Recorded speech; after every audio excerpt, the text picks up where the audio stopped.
This is the Gambling Gauchos. Hey, if we keep playing and fighting for each other, and no matter what happens, we just say, what's next? That's all we do. Somebody turn on some damn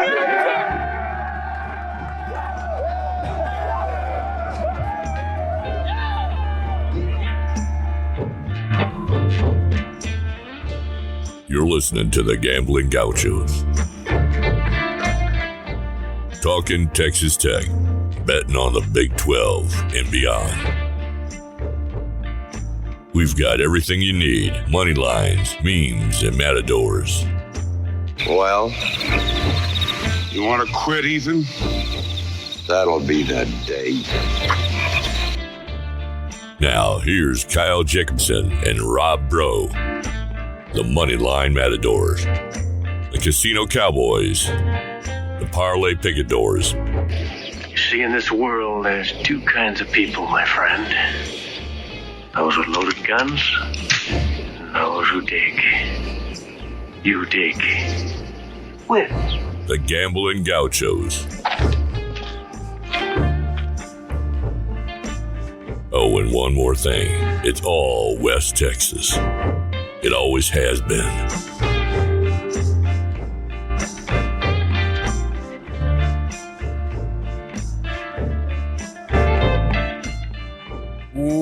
Welcome into the Gambling Gauchos. I'm Rob Bro. He's Kyle Jacobson, live in the Cardinal Sports Center studio.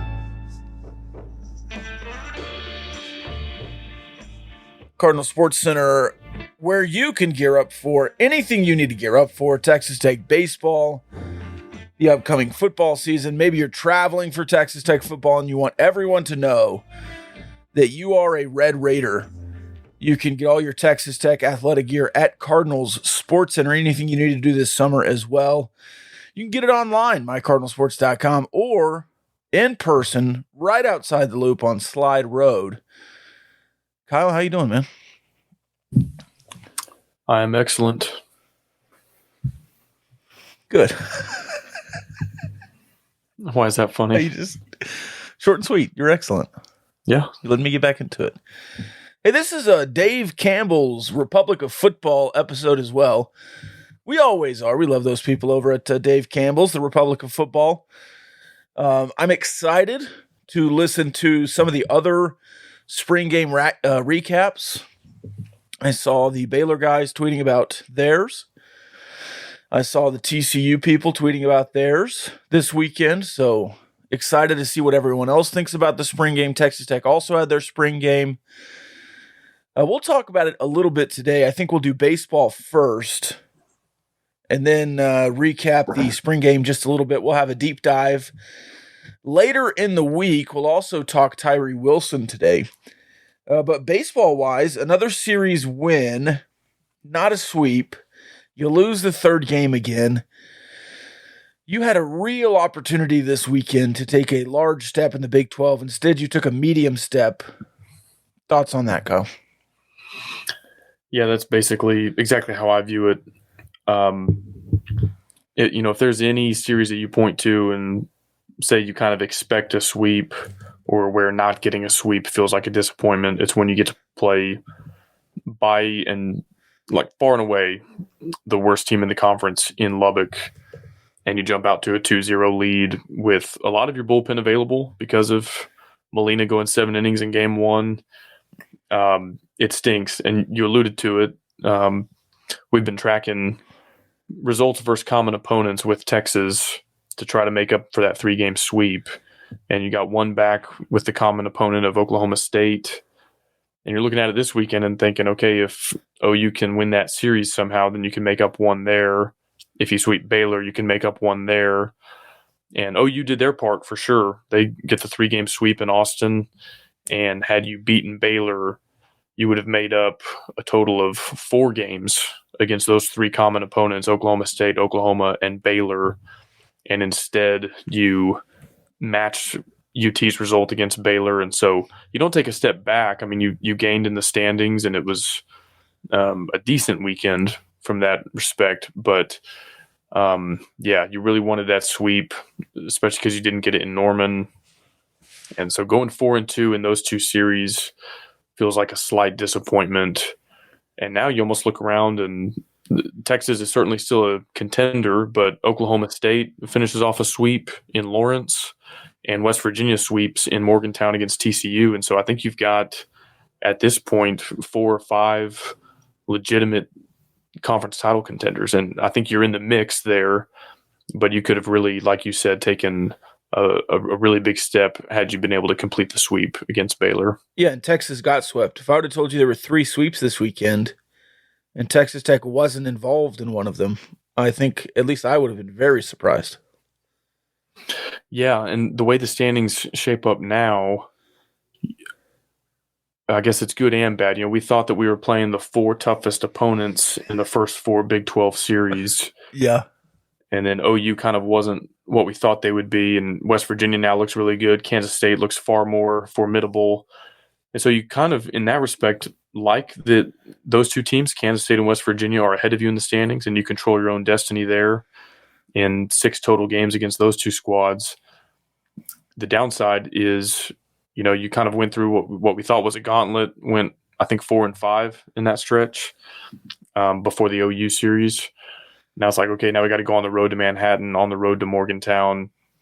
So maybe the hard part of your schedule isn't quite behind you yet. But yeah, if you somewhere or another get 4 out of those 6 on the road, I think you're going to be very much in the mix on the final weekend of the season. Yeah, and if you just win every Big 12 series remaining, the West Virginia, Kansas State, and Kansas, you'll have 14 Big 12 wins. That's 6 more. You have 8. You're finally above water since you've been under or at 500 in the Big 12 since the Texas series. So you finally broke that plateau. You're back to 8-7. 14 wins in the Big 12. I think it'll get you in the tournament. There was a year where it didn't, I think, in 2015 maybe. But you're just a different caliber right now. And I think with this, even bad non-con that you ended up having, 14 wins in the Big 12 will be good enough. I still think you need a sweep. But Kansas State, West Virginia both ahead of you, and then Oklahoma State, the leader in the clubhouse because they have a series ahead. They don't have the best winning percentage. That's West Virginia. They're number 1 in the Big 12. But at 11-7, they've played more Big 12 games and, are 3 games ahead of you. I think Oklahoma State, likely the Big 12 champion. You've beaten them, so that looks good. Which is crazy. Yeah. Sorry to interrupt. They took 2 out of 3 against Texas in Stillwater. But besides that, as far as the other contenders, they lost their series against TCU. Yep. They lost their series against Texas Tech. Yep. And they lost their series against West Virginia. And so that's where I'm skeptical. Can you lose against 3 of the top 4 other contenders and still come out the champion?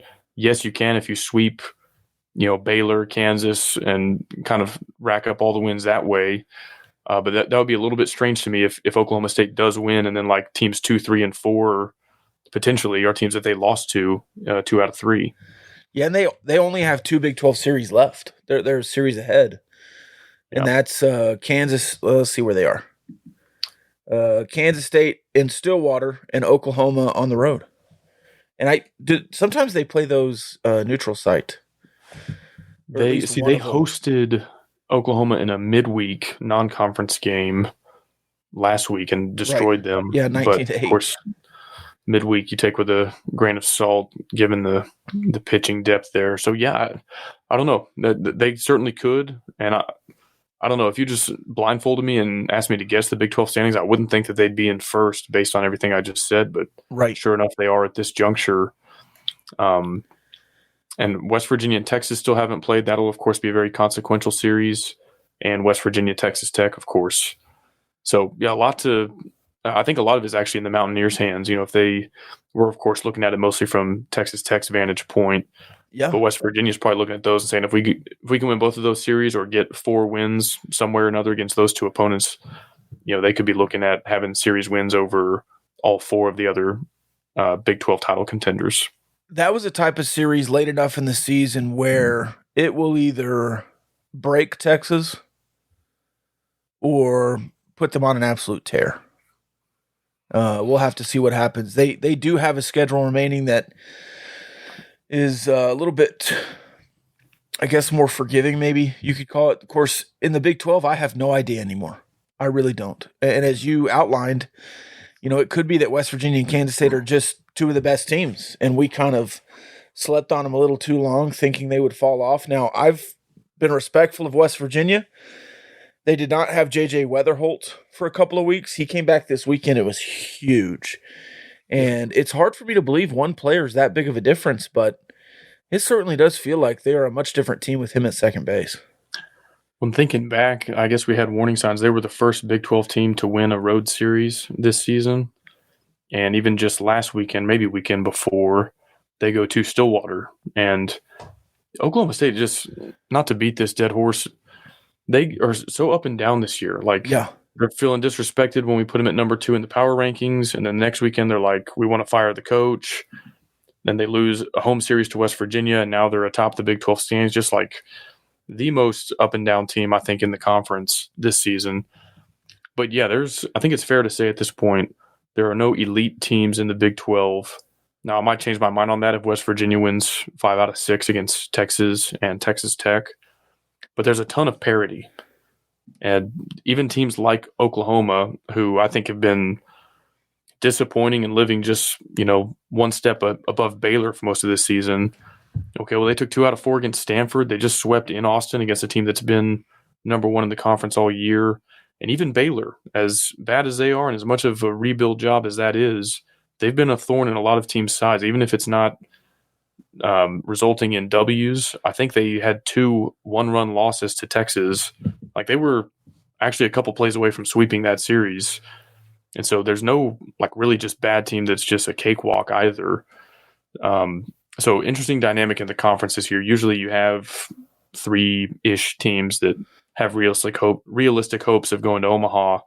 I think that's probably a stretch this year, but I'm not sure if it's ever been this even 1 through 9, especially kind of in the middle there, 3 through 6, 3 through 7, let's say, because you can, for the most part, flip a coin right now. That's why doing the power rankings that we've been doing, they're legitimate gripes, but somebody has to go 6, somebody has to go 3, even if they're a really flawed team. Right. That's just kind of been the nature of the conference this year. And I do think, 1 through 5 is much, much closer than 6 through 9. I think the bottom of the conference is pretty bad. But again, you've had those bad teams beating good teams every once in a while. Baylor has 6 conference wins. I think 5 and 10 now. So, that's not nothing. Let's get into the series a little bit this weekend, specifically Texas Tech and Baylor. Mason Molina, he's back. And he was huge on Friday night, in my opinion. Yeah, we talked about him a little bit last weekend, just kind of basically saying you needed more from him than to be an opener for Girton. And so when he trotted out there as the Friday starter, I was almost a little bit disappointed. Okay, are we going to see 3 innings from him and then Girton? Because I think you need a lot of innings out of both of those guys to be successful. Maybe that was the plan, but he goes 7 innings, no runs allowed, 2 hits, and looked like the Molina that we've come to expect since last year. And so it was good to see him get back on track. And you can say, well, it's Baylor. Okay, but Baylor did just fine scoring runs on Sunday. They've done just fine scoring runs on other Big 12 opponents. And so I think that's really kind of bullet points 1, 2, and 3 for Friday. Your bats are what they always are in Lubbock. You score 10 runs. But getting 7 innings out of a weekend starter is just not something that you've done this year. And so really, really good to see the one starter that you kind of feel like you should have that level of confidence in get back to normal, get back on track, and have a performance like that you hope lifts his confidence moving forward here down the home stretch. Yeah, last weekend in Austin, Baylor scored 9, 9, and 6. I think that was in Waco, but yeah, point well taken. It was in Waco. You're right. Yeah, I was looking at the Texas. So they're not losing games because they just can't hit. They're right. As we saw, most of their pitchers are don't have that great of an ERA, and they've lost some competitive games. So, again, they might poo-poo that and say, well, it's Baylor. Of course, Molina's going to do that. I think 7 scoreless innings against hardly anybody is nothing to sneeze at. Yeah, especially this year. You haven't had it. Right. We talked about last week's start. What was it? Now it was a midweek. Was it Tabor Fast? Had one of the best starts of the season since Bo Blessy, and then now all of a sudden, I think that's the best start of the season. I think so too. Followed by Trenton Parrish, who another one.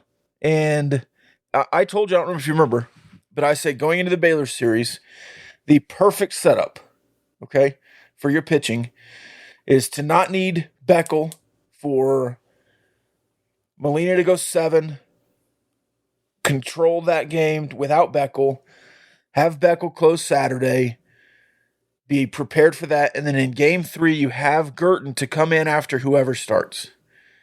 It's exactly what happened, but Gurton was the one that gave up the runs that ultimately lost the game. Now, offensively, you've not been good in game 3s since the Oklahoma State series. I think I could probably go back and be more specific about that, but you have struggled certainly in the last few weekends against teams in game 3, but that is a frustrating waste of a pitching performance from the first 2 guys to have your bullpen at full strength, basically. Now, I know it was a doubleheader.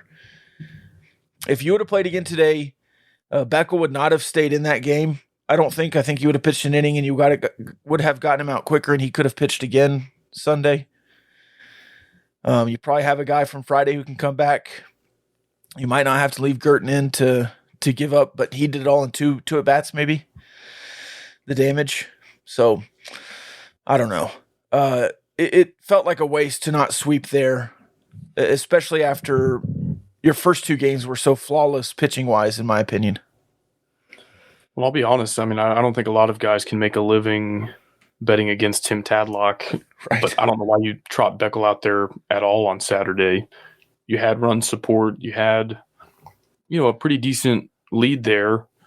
And so I would have saved him for a potential game 3. And maybe they're thinking like, well, we don't want to go all weekend without pitching him at all, which I would kind of understand. But you find yourself in game 3 where it's tied up in the 7th or 8th. It's like, well, that's a great spot for your best relief pitcher. Yeah. And I wish he was available. So you needed Ryan Free in the middle innings of that game because it was I think it was even a tie game, 4-4 at one point. So I don't question that, but I'm not sure why Beckel went in on game 1 on Saturday. Let me go to the box score because I feel like I might have an answer for you. That game being close when he was warming could have affected it. Let's see. Free pitched, through the 7th. Let's see. 6th inning. Yeah, so Baylor scored 5 in the 6th. You scored 4, and then he came. Yeah, see, I don't know. So it was 10. Oh yeah, that's what it was. And then okay. So Beckel enters. They score 3 more, and then he stays in. Right. So you end up being in there with a big lead. Here's my thought process. It's a doubleheader. If he is warming, Beckel's warming, and then you score 3 more and you set him down, can he warm again 4 hours later for the next game? Again, if it was on Sunday, I think you could have just parked him and then let him throw a few more, like a little bit of it a bullpen, and then have him play the next game. But I think once you started warming him in that first game, you had to pitch him. I think that's what it was. Because you can't, especially when it's cold, you can't have a guy warm up and then sit around for 4 hours and then warm up again, I think. Yeah, maybe that's what it was. But I do agree. You wish you could have had anybody else with a 5-run lead. Yes, especially again on Friday, you used one bullpen arm, Andrew Devine, and so again you had to sort of bridge those middle innings with Ryan Free on Saturday game 1, but I don't know, like, could you go to Derek Bridges there and I don't know, some other arms, Dax Dothy? Yeah. I don't know. I do question that decision. Like, I was listening on the radio a little bit in and out, and I'm like, okay, we have a 5-run lead. Why is our best pitcher in the game? Like, that's not the role that he typically plays. And then, of course, fast forward a few hours later, it's like 4-4 or whatever it was there in the 7th, 8th, and I'm like, man, I wish we had Brandon Beckel right now. So I do question that. I don't recommend really betting against Tim Tadlock when it comes to managing a baseball game, but I do wonder about that one. You know, you're talking about warming up, cooling down, warming it back up again. I did that tonight with some brisket that my stepdad smoked for us this weekend when we were out at the property. Reheated brisket is pretty good, and he did a good job smoking that brisket. Didn't have the heart to tell him it wasn't quite up to the standards of Regino barbecue, but there's no shame in that. You know, that's like being told that you're not quite as handsome as Brad Pitt. You're like, okay, I'll take that. Right. I think we just came up with Regino's new tagline, the Brad Pitt of barbecue. I'm in. Maybe we find I don't know. the Cliff Kingsbury. No, that doesn't work. Yeah, I don't know if that'll stick, but you get the point. Regino Barbecue is the best barbecue in West Texas. Give them a follow on social at Regino BBQ. Check out their website, ReginoBBQ.com. They've got their menu on there. You can order ahead to make sure that your food is there when you arrive. Home base out in Olton, or they've got the mobile food truck going all across West Texas. And we appreciate their support of the Gambling Gauchos. I guess final thoughts on the baseball series. I'm not going to complain too much about winning a Big 12 series. Even against Baylor, even at home, you really should have swept that, but you've got 3 more opportunities to find a sweep. Harder on the road, 1 more against Kansas. But you really, every time you don't sweep, you really thin the margin to you can't lose another one. You just can't. I think if you lose another Big 12 series, you're probably a 3 seed. Potentially, yeah. I mean, the conference RPI as a whole is not great. And so it's not like basketball where every night is a quad 1 game for the most part. You know, a lot of kind of middling RPIs up and down the conference standings. And so, you know, it's not the case that, okay, our RPI is going to go up automatically next weekend. It's like, okay, we're RPI 60, they're RPI 50. One or the other takes 2 out of 3, and okay, our RPI is the exact same as it was coming in. So yeah, that's going to be a challenge. I think West Virginia now is maybe the team with them or Oklahoma State, probably the best odds to host. And I don't think you'll get more than 1 host. No. And the RPI is so dependent on what everybody else is doing. Texas getting swept, TCU getting swept, and you losing once against a terrible RPI team dropped you 3 in the RPI. And you had a pretty damn good week, beating Grand Canyon twice. Yeah. And winning 2 games against Baylor. You know, going 4-1 and dropping in the RPI because everyone else in the Big 12 you needed to win lost RPI-wise. Now, just flat-out schedule-wise, it was a great weekend for Texas Tech because Texas got swept and TCU got swept, and you're trying to move up. By the way, TCU, are they broken? I mean, they have not been good. I mean, losing what was it? What was their biggest? Was 8 runs their biggest margin of their biggest lead that weekend in Lubbock? 9? Was it up to 9? And if you lose an 8 or 9 run lead and then lose that series, yeah, like you said with the Texas series, it's either like a turning point or kind of bottoming out point. But after that, they beat Oklahoma State, and so I kind of thought, okay, yeah, like they're back on track. But I don't know. We do have a comment here that I think sets up for maybe a look ahead. Muscle it out. It says Zane Petty and Tabor Fast were also really good in the midweek against a couple very legitimate hitters in Grand Canyon. Bullpen was saved all week to Saturday. Tabor Fast especially is the one that stood out to me. I thought he looked really good. Now, because he started and threw 6+ innings on Tuesday, he's not available this weekend.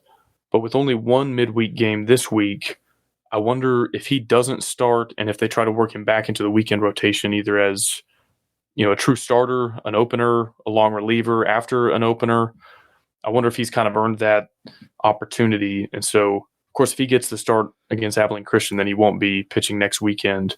But if he's not the midweek starter, I do wonder if maybe they're going to continue tinkering with the weekend pitching rotation and if he might have a role in that. Because he spent some time earlier this season, you might remember, as your Sunday starter and then sort of fell off of that role. And I wonder if he's maybe climbing his way back up.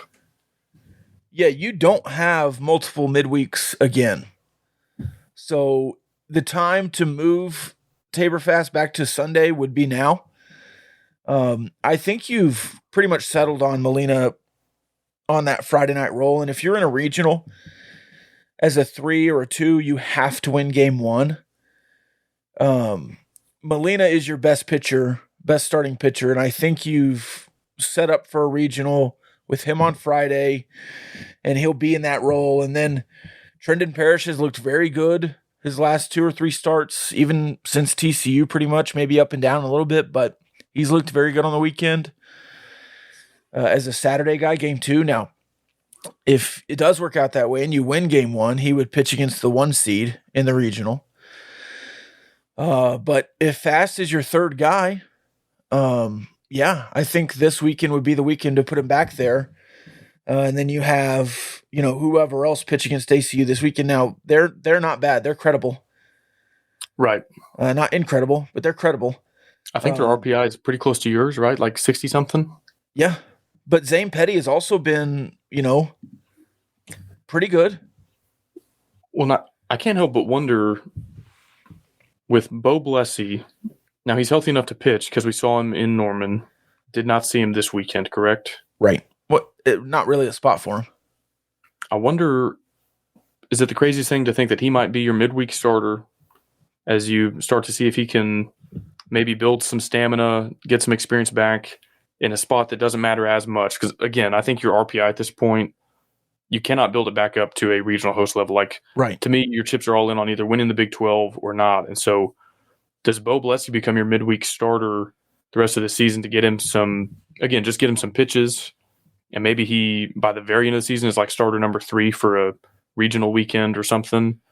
But is that a good spot to use him to save guys like Tabor Fast and Zane Petty if you want to try to work them into the weekend rotation for these last few Big 12 series and the Big 12 tournament?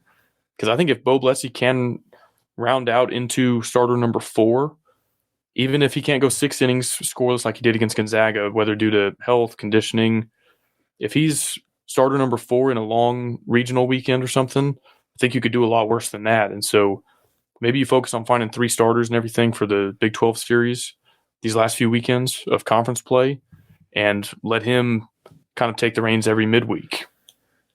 Yeah, again, you have 2 midweeks left in 4 series. So it's an opportunity. They're both against the same team. So I don't know how much you learn, but so it'd be like midweek, and then Big 12 tournament spot for him, potentially. If you're playing a 3rd, 4th game in the Big 12 tournament. Yeah. That way he could get 3 starts under his belt in games that have no consequence toward the regular season Big 12 championship before we get to the postseason where you might need him. And I don't know. I like, it's total speculation.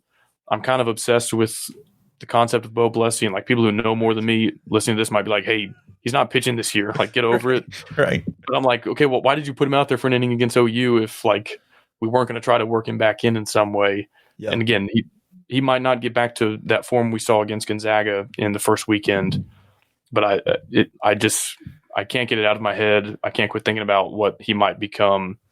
And so I don't know. I'm just throwing that out there that I wonder if maybe he's your midweek guy this last month of the season. I would like to see Jacob Rogers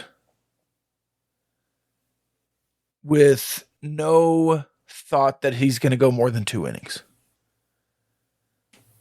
Maybe that's a bullpen role. Because I think he has good stuff. He's just been turned on a couple of times. They rocked him.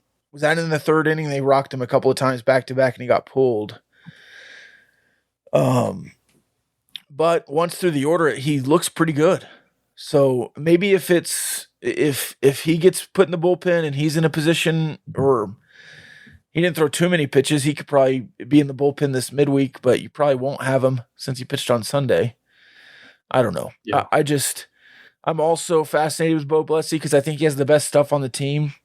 And they were so high on him in the summer, in the fall, and the spring. It's like I need to see that. Yeah, and I probably would have dropped the Bo Blessy stuff by now had he not pitched against OU. Right. But it's like, okay, you're using one of those travel spots on him. You put him out there in an inconsequential spot because you were going to lose that game. But it was like, clearly they wanted to see what he could do. And maybe they got their answer there and said, okay, like, you're done for the season. But I don't know. I think midweek might be a perfect spot for him if they're still trying to ease him back. If Bo Blessy's going to pitch as a Red Raider, it'll be this year, yes? I mean, I think he'll just try to get in the draft because, I mean, he's getting older, right? I think this is year 4 of playing, and I guess he has a COVID year, but a lot of guys don't like to go to their last year of eligibility because they lose so much leverage in the draft. Especially pitchers. Yeah. Tech will need all the arms they can get for the postseason. I still think this is a really good team. I agree, Greg. I think this is a really good team. It's not a great team, but offensively, you're a great team, I think. You were the kind of team in years past that could win a regional 3-0 and be done with it. I just don't think this team – we've seen enough sample sizes now, Iowa, Oklahoma, Baylor, that like you can win 2 out of 3 against almost anybody. Can you go 3-0 against good postseason caliber teams? Probably not. And so I think this team in the postseason is going to have to like really grind for everything that they get. And if you do win a regional, it's going to be ugly. It'll probably be in a spot where both teams in the regional final have 1 loss. If you go to a super, I'm sure it'd be a 3-game series that you win. So yeah, I think that they still have that capability to take 2 out of 3 against almost anyone. It's just not going to be as smooth and pretty as some past Tadlock teams. Tad says, I thought Kyle Robinson was pulled prematurely, gave up back-to-back singles in the middle. Both guys ended up scoring when Girton took the mound, also on back-to-back hits. Yeah, I really thought Kyle Robinson should have been pulled earlier. He worked through it, and then they pulled him, at the next sign of trouble. I'd have to go back at the pitch count. What? That was frustrating because both of those guys on the back-to-back singles, there were 2 out singles, and I think he had both batters down to an 0-2 or a 1-2 count. And, of course, that inning turned into major trouble for you. It ultimately cost you the sweep. So, yeah, just another example of this team being kind of like really close to turning that corner from good to great team or good to great outcome on a weekend and just not quite being able to get it done. Yeah, so Robinson threw 71 pitches. I don't know what his limit is. 71 out of the bullpen is quite a bit. I thought that really was a fantastic outing for him.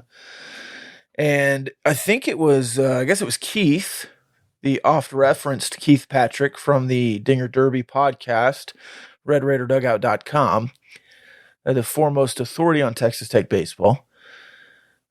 He mentioned that I wish I would have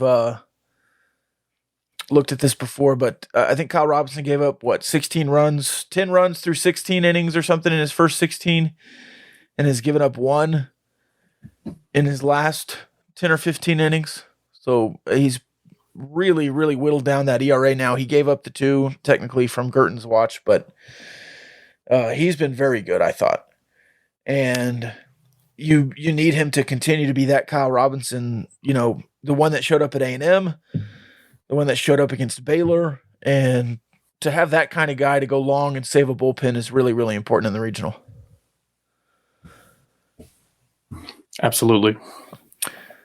All right. What else? Do you want to talk about Tyree Wilson first and then get to the spring game, or you want to give a couple of spring game thoughts first? Yeah, Tyree Wilson, a defensive player. Yeah. He plays defense. Yeah, you need to call him sometimes. Call on him, maybe a third down. You don't want to be in a position to need to call him, but... But if you do need a sack on third down, or metaphorically speaking, need a different kind of defense, I think Tyree Wilson would make a good attorney. I think so, yeah. He could parlay a good playing career into saying, like, you know how some attorneys have nicknames? He could be like the enforcer. Oh, yeah. Maybe he could be the fourth partner at Barnett, Howard, and Williams and Wilson. The long arms of the law. That's good. Anyway, Tyree Wilson plays defense on the field. Barnett, Howard, and Williams plays defense in the courtroom. That was a horrible slogan. I think the Brad Pitt of barbecue might have been better. But I think so. Barnett, Howard, and Williams, 3 double Texas Tech grads based in Fort Worth, but they handle cases all across the state of Texas. You can learn more about the law firm at bhwlawfirm.com. They hope you never need them, but they're in your corner if you do, and they handle all sorts of cases. If you get hurt on the job, catastrophic injury, criminal defense, Title IX, you name it. Again, they hope you never need them, but if you do find yourself in an unfortunate circumstance, it's good to have somebody you can trust on your team. Barnett, Howard, and Williams, bhwlawfirm.com. 2 more quick baseball comments. Tad did the legwork per Keith. Kyle Robinson allowed 16 runs through his first 15 2/3 innings pitched this season. Since then, he's allowed 1 in 10 1/3, including today's outing. And I believe that was right before the Gurdon stuff, so he's technically given up 3, I think. But still, complete turnaround from Kyle Robinson.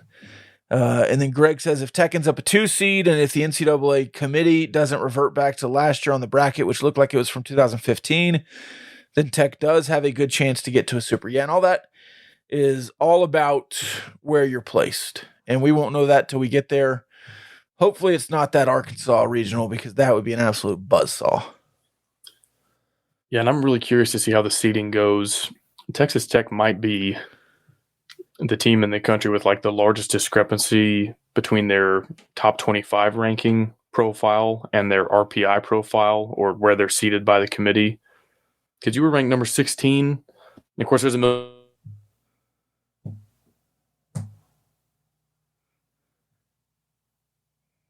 You know, keep winning 2 out of 3 most weekends and finish 3rd place, 4th place in the Big 12. You might be the number 16 team in the country, staring down the barrel of a 55 RPI and being a 3 seed somewhere, like even worse, maybe a bubble team.